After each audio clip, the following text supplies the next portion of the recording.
Daedalus here. Book burning is widely regarded as a heinous act in political circles. Most of us are familiar with it as the principal theme of Ray Bradbury's famous novel Fahrenheit 451. Even those whose memory of the text is spotty recall that books being burned is central to the plot, or Bradbury's subversive use of the term fireman. The novel is about a fireman, Guy Montag. The firemen in this society have the job of destroying books via incineration of the houses they are found in. This society is a horrific dystopia.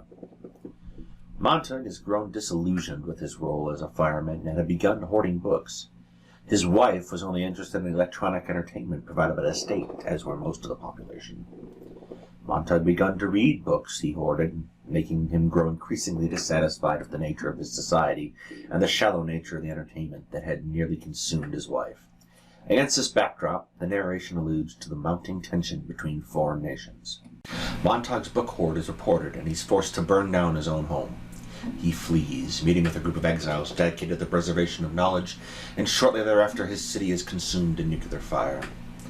Bradbury then makes a heavy-handed comparison of mankind to the phoenix of legend, consumed and reborn endlessly in its own fire. Bradbury was frustratingly unclear as to the purpose of the text. He provided multiple explanations for the work. I, for instance, was taught that it had more to do with concerns about electronic media than anything else. Incidentally, if that was the purpose, then that clearly didn't work well. The novel is considered Bradbury's masterpiece, and indeed some elements are somewhat prescient, such as the use of drones and police actions.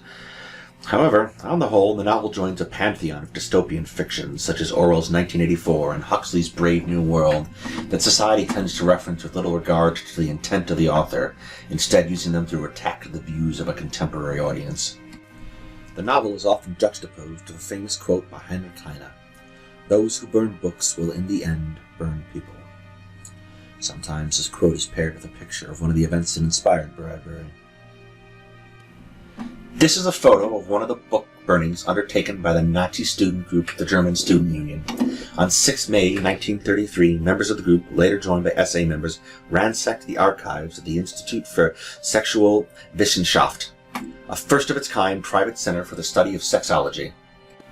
The Institute, founded in 1919, argued for LGBTQ rights and tolerance on the grounds of rationalism and science. I cannot fully catalog for you the loss here. The Institute was performing research into topics ranging from contraception to transsexuality to same-sex attraction. The contents of the Institute's research was, all of it, deemed un-German. And 4 days later, the entire archive, along with countless other works, were cast onto the pyre. But this was no simple book burning. It was a rejection of those authors and their works as no longer belonging in German society. The event was broadcast on radio. Students would cast a book into the fire and make pronouncements such as, "Against decadence and moral decay, for breeding and convention in the family and state, I turn the writings by Heinrich Mann, Ernst Glaser, and Erich Kästner over to the fire." Over 20,000 books were burned in total throughout the course of these events. The entire archive of the Institute was burned. Shortly thereafter, the Institute was forced to close. Along with works in human sexuality, books by Jewish authors, communists, pacifists, liberals, and socialists were all destroyed. Organized book burnings of un-German works continued well into the fall. However, in our age, the digital entertainment treated so warily by Bradbury has radically altered how we store information.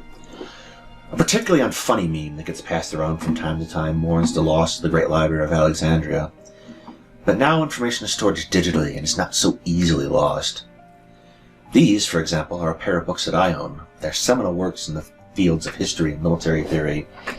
I could, with some effort, perhaps collect all the physical copies and destroy them, but they will remain in digital form, ready to be recreated.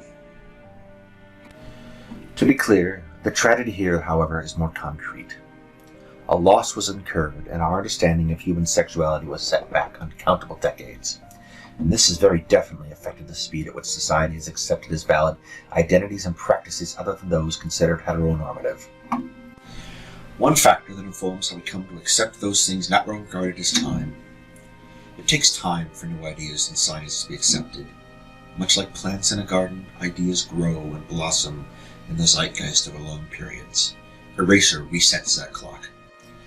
The tragedy here is that we were robbed of a great deal of knowledge that has come to affect the outcomes for many marginalized groups in the present. To simply view book burning as universally bad without recognizing the greater impact is to ignore what this picture truly represents: generations of loss. The context matters more than the act itself. The loss matters more. Not all book burnings lead to genocide, and in fact, with the advent of our digital world, the act is perhaps more symbolic than concrete. The reason to avoid the burning of books was to avoid the loss of perspective and knowledge that came with the destruction of those books.